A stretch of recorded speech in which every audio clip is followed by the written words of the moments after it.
ounce of top-shelf scotch. The bill came to 3 times as much as my rent back home. As a trade-off, I was promised great flying. In the 2 weeks since we'd arrived, the weather had been so bad there wasn't any good flying, let alone great. I'd much rather be at my home base, logging flight hours, eating food I cooked myself, and saving money instead of spending it on everyone else's tab. Oh, and getting laid, and not sleeping alone. I fucking hated sleeping alone.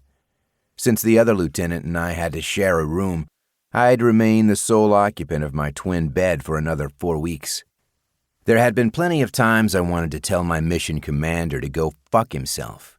Not that I ever would. I was a pilot, not an idiot. If I wanted to stay one, I had to embrace the suck and do what I was told when I was told to do it. Our days were impossibly long and grueling on this particular mission training. They always were, but this one seemed worse.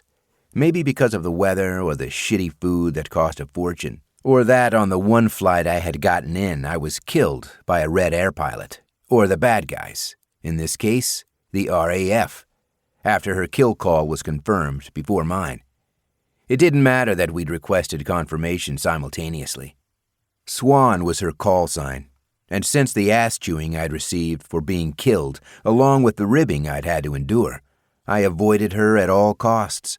If I happened to see her at one of the mass debriefs, where Blue Air, the good guys, and Red Air all reviewed the mission together, I'd try to find a seat where she was out of my line of sight. Being reminded of my humiliation was bad enough.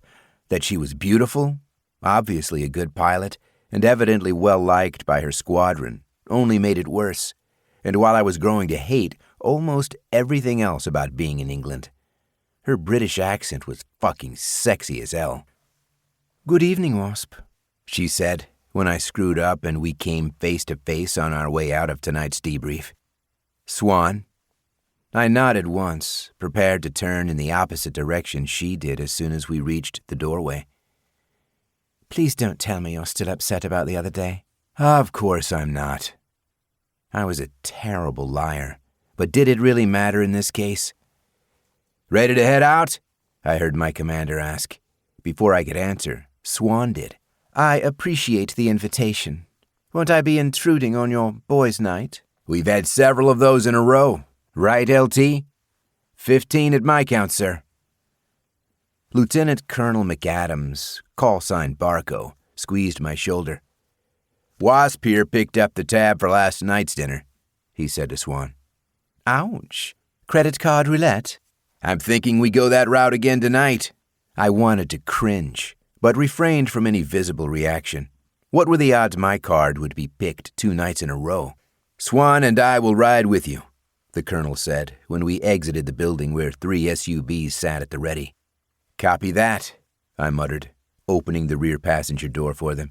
"I'll sit up front if no one minds," said Swan, walking around the back of the vehicle before the colonel or I had a chance to respond. Again, not that I would have, even though, truth be told, I'd rather have Attila the Hun in the car beside me. In the rearview mirror, I could see Barco fuming, alone in the back seat, clearly not his plan.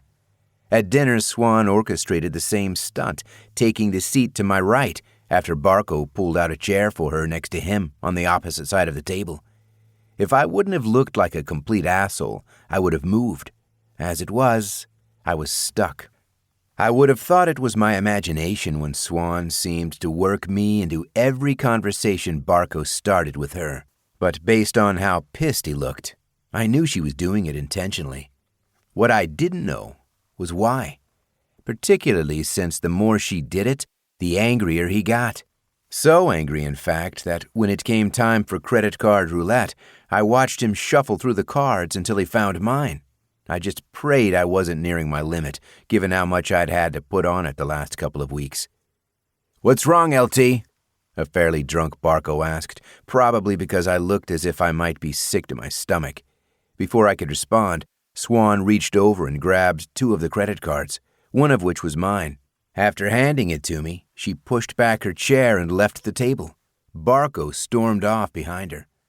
What the hell had just happened? I sat in my seat, stunned, until I heard my commander's